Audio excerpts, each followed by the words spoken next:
ಇವತ್ತು ನಮ್ಮ ಅಪ್ಪಯ್ಯ ಹೊಟ್ಟಿ ಬದಿಲಿ ಅಂತದ್ದು ಹಳಿ ರೆಕಾರ್ಡ್ ಹೇಳ್ತಾರಲ್ಲ ಎಂತ ಇದು ಎಂತ ಮಾಡ್ತಿದ್ರಿ ಅಪ್ಪಯ್ಯ? ಇದು ನೇಲ್ ಅಂದೇಳಿ ಹಾಂ ನೇಗಿಲು ಅಂದೇಳಿ ಹೇಳೋದು, ನಾವೆಲ್ಲ ನೇಲ್ ಅಂದೇಳಿ ಹೇಳೋದು. ಅದು 40 ವರ್ಷದ ಕೆಳಗೆ ಎಲ್ಲ ಮುಲ್ಲೆಗೆ ಹಾಕೋದು. ನಮಗೆ ಉಪಯೋಗ ಮಾಡ್ತಾ ಇತ್ತು. ಹಿಂದೊಂದು ಇವ ಮಂಕುತಿಮ್ಮ ಹೇಳಿದ, ಹೊಸ ಚಿಗುರು ಹಳೆ ಬೇರು ಕೂಡಿದರೆ ಮರ ಸೊಬಗು, ಹೊಸ ಯುಕ್ತಿ ಹಳೆ ತತ್ವ ದೊಡಗೂಡೆ ಧರ್ಮ, ಋಷಿ ವಾಕ್ಯ ಕಲೆ ವಿಜ್ಞಾನ ಸಹ ಮೇಳೈಸೆ ಘನವು ಜನ ಜೀವನಕ್ಕೆ ಮಂಕುತಿಮ್ಮ ಅಂದ ಯಜ್ಞ ಅಂದೇಳಿ ಒಂದು. ಹಾಗೆ ಆಯಾಯ ಕಾಲಕ್ಕೆ ಅದು ವಿಜ್ಞಾನವೇ. ಸಾಕು ಪ್ರಾಣಿಗಳನ್ನೆಲ್ಲ ಬಳಸ್ಕೊಂಡು ಯಾವ ರೀತಿ ಮಣ್ಣನ್ನು ಮೆದು ಮಾಡ್ಕ ಅಂದೇಳಿ ಆ ಕಾಲದಲ್ಲೇ ತಿಳ್ಕೊಂಡಿದ್ದ ಅಂತ ಆದ್ರೆ ಆ ಕಾಲಕ್ಕೆ ಅದು ವಿಜ್ಞಾನವೇ. ಮರದ ನೇಲಂದೇಳಿ ಮಾಡ್ತಿದ್ದೆ. ಆ ಮರದ ನೇಲಿಗೆ ಕಬ್ಬಿಣ ಸಿಕ್ತಿರಲ್ಲ, ಆ ಕಬ್ಬಿಣವನ್ನು ಅದ್ರ ತಲೆಗೆ ಹಾಕಿ ಮಣ್ಣನ್ನು ಹೆಂಗೆ ಬಗೆಯೋದು, ಮಣ್ಣನ್ನು ಹೆಂಗೆ ನೀರು ಮಾಡೋದು ಅಂದೇಳಿ ತಿಳ್ಕೊಂಡದ್ದು ಆ ಕಾಲಕ್ಕೆ ಅದು ವಿಜ್ಞಾನವೇ. ಹೋರಿಗಳು ಎತ್ತುಗಳನ್ನೆಲ್ಲ ಕಟ್ಕೊಂಡು ಅವಕ್ಕೆ ನೊಗ ಅಂದೇಳಿ ಒಂದು ಮಾಡ್ಕೊಂಡು ಅದಕ್ಕೆ ಜೊತಕ ಅಂದೇಳಿ ಕಟ್ಟಿ ಅದಕ್ಕೂ ತೊಳಕೆ ಬಳ್ಳಿ ಅಂದೇಳಿ ಹಾಕಿ ಅವಕ್ಕೂ ಹೊಗಲಬಾರ್ದಿದ್ದಂಗೆ ನೊಗದ ಒಂದು ವಿನ್ಯಾಸ, ಅದನ್ನೆಲ್ಲ ಮಾಡೋದು ಆ ಕಾಲಕ್ಕೆ ಒಳ್ಳೆ ವಿಜ್ಞಾನವೇ.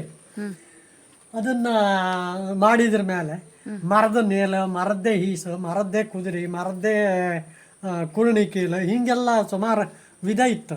ಅದೆಲ್ಲ ಹೋದ ಮೇಲೆ ಕಬ್ಬಿಣದ ಗೆಂಡೆ, ಮರದ ಗೆಂಡೆ, ಕಬ್ಬಿಣದ ಹೆಡೆ, ಅದಾದ್ರ ಮೇಲೆ ಈ ಆಂಗ್ಲರ್ಗಳನ್ನು ಬಗ್ಸಿ ಕಬ್ಬಿಣದ ಮಾಡಿ ಈಗ ಪೂರ್ಣ ಕಬ್ಬಿಣ ಈಸು ಕಬ್ಬಿಣದ ಬಂದಿತ್ತು. ಈಗ ಅದು ಯಾರಿಗೂ ಬೇಡ.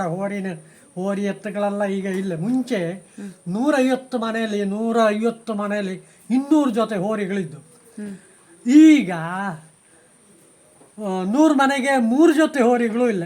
ಟಿಲ್ಲರೆಲ್ಲ ಬಂದು ಪೂರ ಹಿಂದಿನ ಕಾಲದ ಒಂದು ಇದೆಲ್ಲ ಈಗ ಎಣಿಸಿದ್ರೆ ಅದು ಸುಳ್ಳಂದೇಳಿ ಹೇಳ್ತಾರೆ, ಆ ಮಟ್ಟಕ್ಕೆ ಬಂದು ನಿಂತಿತ್ತು.